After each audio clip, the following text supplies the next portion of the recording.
আমি একজন মেয়ে, আমার বয়স চলতেছে 20 বছর, বিয়ের বয়স হলো 5 মাস। আমি বর্তমানে অনার্স প্রথম বর্ষের ছাত্রী, আর আমার স্বামীও কিন্তু একজন 74 বর্ষের ছাত্র। আমার স্বামীর বয়স হলো 23 বছর, পাবলিক বিশ্ববিদ্যালয়ের শিক্ষার্থী আমরা দুইজনই। বিয়ের পর কিন্তু আমরা দুইজনই কিছু সামাজিক ও পারিবারিক জটিলতার মুখোমুখি হচ্ছি। আমার শ্বশুর বাড়ি থেকে এখনো আমাকে গ্রহণ করা হয় নাই। আমার স্বামী তাদের একমাত্র সন্তান। শ্বশুর শাশুড়ির বক্তব্য, ছেলে যতদিন পর্যন্ত একটি বড় চাকরি না পাবে ততদিন পর্যন্ত বউকে বাড়িতে তোলা হবে না। আমার শাশুড়িও সরাসরি আমাকে বলেননি, কিন্তু বারবার কথায় বোঝানোর চেষ্টা করেন আমি তাদের ছেলের ভবিষ্যৎ নষ্ট করে দিয়েছি। আমি জোর করে বিয়ে করেছি, যদিও বাস্তবতা একদমই ভিন্ন।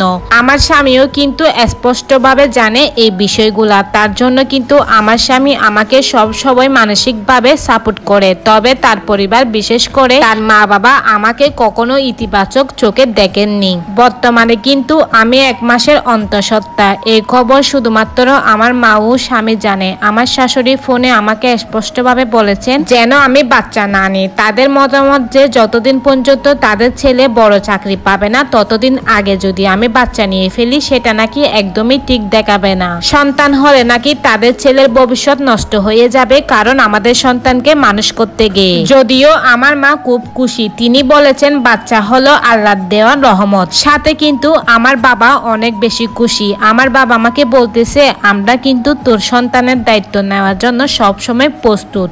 আমার ছোট বোনে কিন্তু অনেক বেশি বড় হয়ে গেছে। এখন বাসায় একটা বাচ্চা থাকলে তাহলে নাকি আমার মা বাবারও খুব ভালো লাগবে। এখন আমার সবচেয়ে ভয়টা হচ্ছে আমার শাশুড়ির আচরণ নিয়ে। আমি ওনাকে কখনো সামনে দেখিনি, যতটুকু ফোনে কথা বলছি তাতে আমি বুঝতে পারছি উনি অনেক খারাপ মহিলা। ওনার সাথে কথা বলার পরে কিন্তু আমি খুবই মানসিকভাবে অসুস্থ হয়ে ভেঙে পড়ি। তাকে কিন্তু জীবনে একবার দেখছি মাত্র, তবুও তার কথাগুলো আমার উপর একটা ভয়ের চাপ ফেলেছে। আমার স্বামী এখনো তার বাবার আর্থিক সহায়তার পড়াশোনা করছে। আমার মতো কিন্তু আমার স্বামীরও সেম অবস্থা। তার মা যদি জানতে পারে আমি সন্তান সম্ভব না, তাহলে হয়তো তিনি আমার বাড়িতে এসে অপমানজনক ব্যবহার করতে পারেন এবং ঝামেলাও করতে পারেন। এই পরিস্থিতিতে কিন্তু আমি দ্বিধায় পড়ে গেছি। আমার পরিবার আর্থিকভাবে সচ্ছল, তারা আমাকে সব দিক থেকে সাপোর্ট দিয়ে আসছে এবং সারা জীবন এখনো দিবে, সেটা আমি খুব ভালো করে জানি। কিন্তু আমার শ্বশুর বাড়ির দিক থেকে অবহেলা ও মানসিক চাপে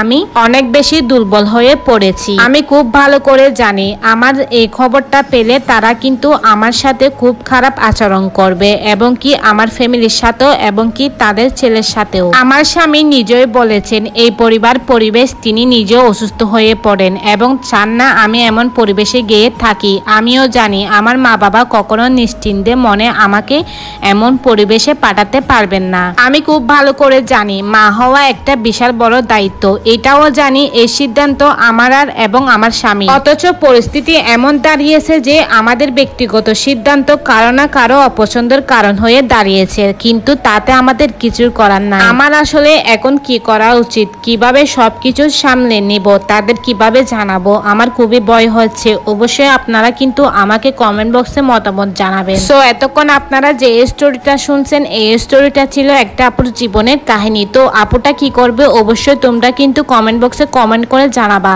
আপুটা কিভাবে তার শ্বশুর শাশুড়িকে জানাবে তার সন্তান হওয়ার কথা। ওকে।